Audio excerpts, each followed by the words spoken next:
የሬሳ ሳጥን አሳየኝ። ሁለት አይነት ነው ያለን፣ ባለ 100,000 እና ባለ 30,000። የትኛውን ላድርግልህ?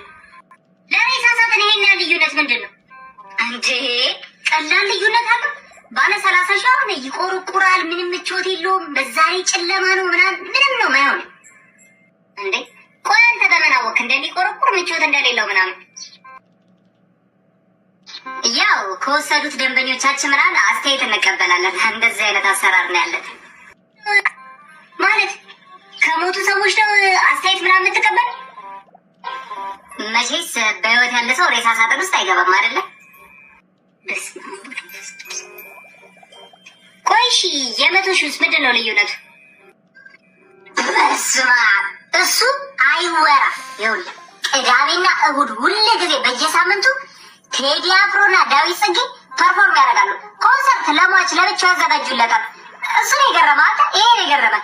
ቴዲ አፍሮ ገና ያልተለቀቀ አልበሙን ነው እዛ ውስጥ ፐርፎርም የሚያደርገው። እሱ ብቻ እንዳይመስለን መብራትና ኢንተርኔት ቀጥታ ከሳውዲ አረቢያ ነው የተጠለፈው። የቴሌና የመብራት ኃይል እጅ የለበትም፣ አይቆራረጥም። ያው ሌላውን ዲቴል ደግሞ ሟች ውስጥ ከገባ በኋላ ቀስ በቀስ ይረዳዋል። ያው ለማስረዳቱ ላይ ይደክመኛል ያለውን ነገር። ያሟል እንዴ?